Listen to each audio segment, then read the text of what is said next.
G'day everyone, it's your boy Jordan CS No here, and welcome to another cringy ass video on the dark web.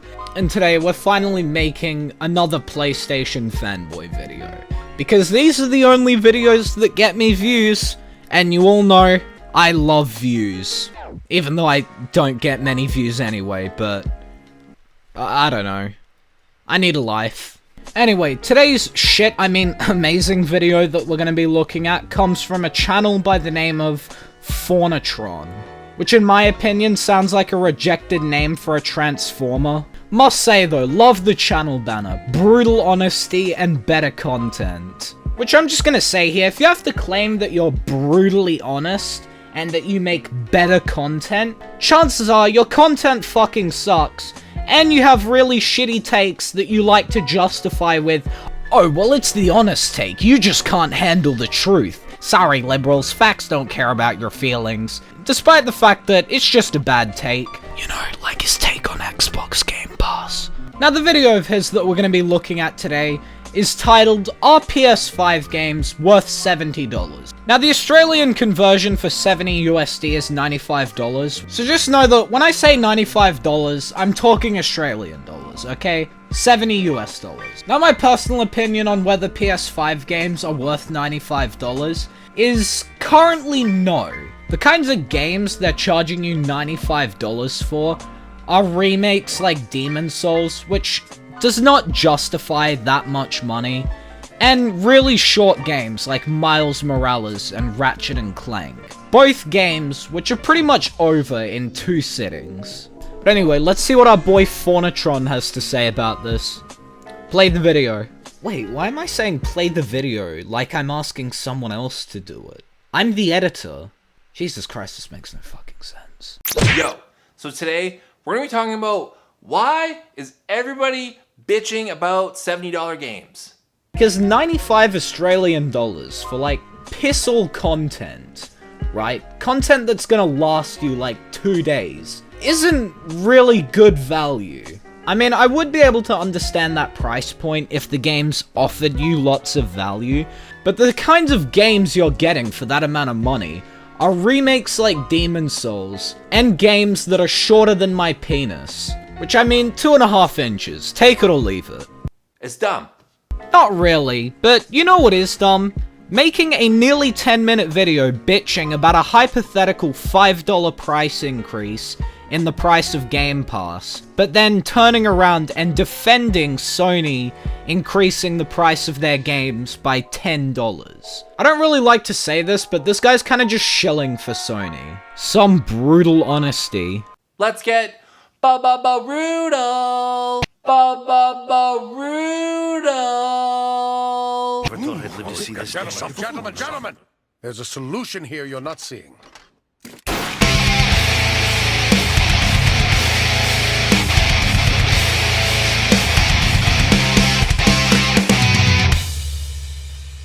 Gee, is that intro this video?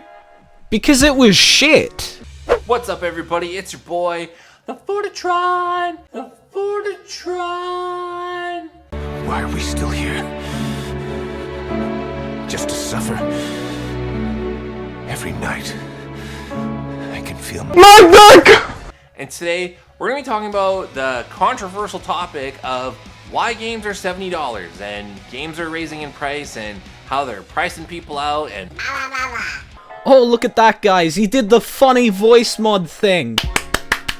Hello, 2012 called voice mod thing isn't funny anymore.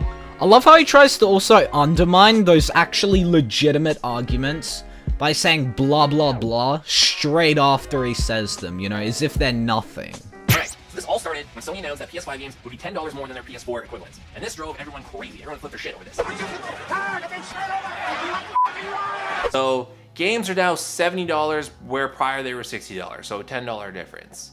And I don't get why people are upset about this. Yeah, you know what? I don't get why people are upset about this either. I mean, it's not like a certain group of people get fucked over by this decision because suddenly the price of entertainment has increased. And also the value of said entertainment has actually cheapened. It's also not like we're going through a pandemic right now where a lot of people are actually getting laid off from their jobs, meaning that they have no source of income and it would be more difficult for them to afford entertainment. Couldn't think why anyone would be upset about this. Inflation's been a thing for a really long time. Dude, that is such a bullshit excuse. Sony don't need to pull an anti-consumer move like this to account for inflation. The kind of immense growth that we've seen in the gaming industry isn't gonna stop, like, anytime soon. This is just them bending you over and giving you the 9 inches, and you being like, oh yes, more daddy. And I feel like games have been in like the $70, $80, sometimes $90 mark for years. Alright, if we actually look at the catalog that he put up on screen, you'll notice that while the games are pretty expensive, the actual console itself is $130 US. Pretty much meaning that if you buy a $70 game and the console, you've spent no more than $200 US. Whereas if you buy a PS5 and a PS5 game, you've spent $570 US. Also, there are no games in the $90 or $80 range there. Also, not to mention that back in the 80s and 90s, the gaming industry was pretty much just getting started out and, you know, was vastly smaller than what it is now. I really don't get why people think that games being priced at $70 prices people out. That's just not true. What, are you retarded? No, dude, you're just flat out wrong here. Video games increasing in prices absolutely prices people up. Firstly, because some people just can't afford to pay an extra $10 per video game. Especially games that offer you piss-all content. And secondly, even if the games go on sale, people are still priced out because the sale prices aren't going to be as low as they were before. You know, I really have to wonder about the kind of insight you'd need to lack to not understand this stuff. If you want to have a game on launch day, right when it comes out, yeah, you're gonna pay full price for it. That's the way. That's just how it is. This is the way. Not really, because on other platforms like PC and Xbox, there's things like CD keys and Game Pass, both of which allow you to obtain games day one without paying full price. The biggest reason why this is anti-consumer is because PlayStation gamers literally have no other options. PS Now doesn't do day one releases. You also can't obtain PSN download codes from third-party sources. So basically, digital gamers have no other choice. If you can't afford to buy that game, don't buy it. Wait till it goes on sale. Just shut the fuck up, man. Dude, this is an incredibly fucking ignorant argument. Firstly, sale prices won't be as low as they were before, so you are effectively priced out if you could only afford the previous sale prices. And what are you supposed to do once that happens? Wait for another sale. And secondly, if it's a multiplayer game, by the time it goes on sale, chances are the game's already fucking dead. Like, you'd be lucky if your friends are still playing it, and by the time that it goes on sale, there's a new multiplayer game coming out that everyone except you is gonna have. A ton of people in my PS5 disc versus digital edition always comment how they're buying games used, or they're buying them on sale on Amazon, or they're buying them off of eBay. They're pretty much buying them every other way other than right off the rip, brand new, launch day, or through the digital store. So I don't get it. Like, a lot of you are not buying these games day one, which is a shame. I mean, dude, you realize with this price increase, more people are gonna be doing that. Also, dude, not everyone can get discs, because a lot of people buy digital consoles, mainly because they're cheaper. And no, you can't claim that nobody is taking advantage of the price decrease you get from buying a digital console. Digital users do not have the option of buying discs, so now they either have to buy the game at full price or wait for it to go on sale, which is at bare minimum like half a year. And by the time it's gone on sale, the game's dead and everyone's moved on to a new game. Being a former musician, I really feel on this topic because a lot of musicians, it's make or break for them with their record company if their album doesn't make a huge amount of sales in its first week. It's the same with movies on launch weekend or when the movie first releases. It's the same with games. More people need to be buying games day one. You realize that thanks to this anti-consumer decision and the fact that you can't buy these games from third-party sources, a lot less people will be able to buy these games day one, because a lot of people just can't afford these games at full price. And if a lot of people couldn't afford the games at full price before, they're not going to be able to afford them now that they're charging an extra $10. But I understand, a lot of you can't afford that. Nice little contradiction there. I mean, seriously, dude, you do realize that this decision means that less people will be able to buy games day one.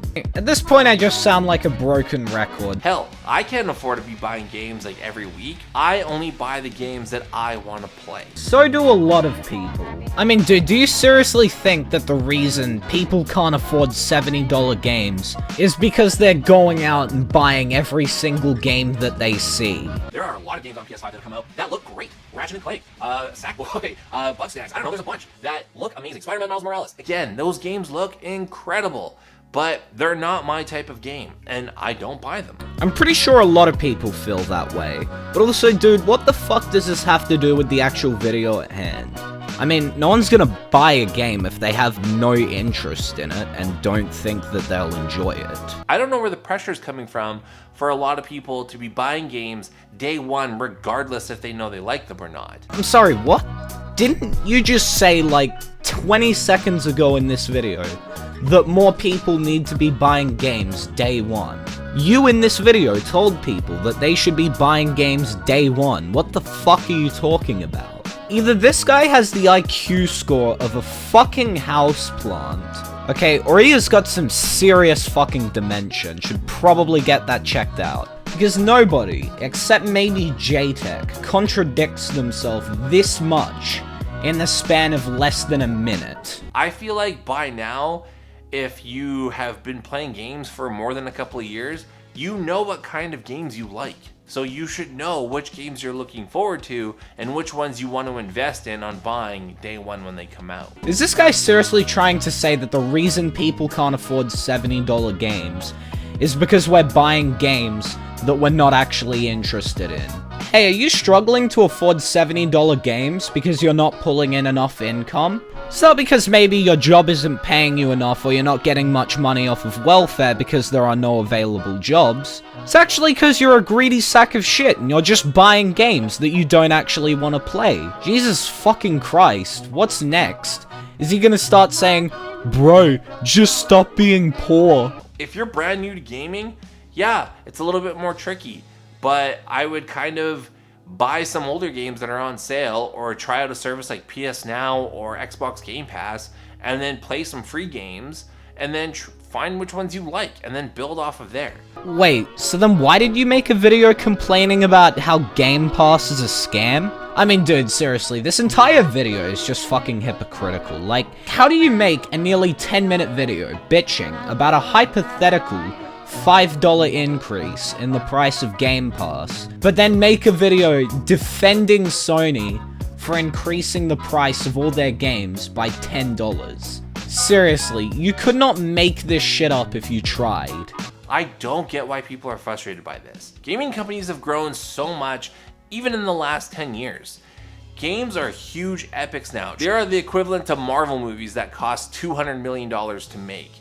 Wait, but if video game companies are getting bigger and not smaller, shouldn't that mean that that growth accounts for the rising costs of making a video game? I also couldn't help but notice the game that he showed the price of on screen was Cyberpunk 2077, an actual failure of a game. But this also doesn't excuse the fact that the games they're charging $70 for, 95 AUD, are games like Ratchet & Clank and Miles Morales, which, while those might be really good games, do not have nearly enough content to warrant that high of a price.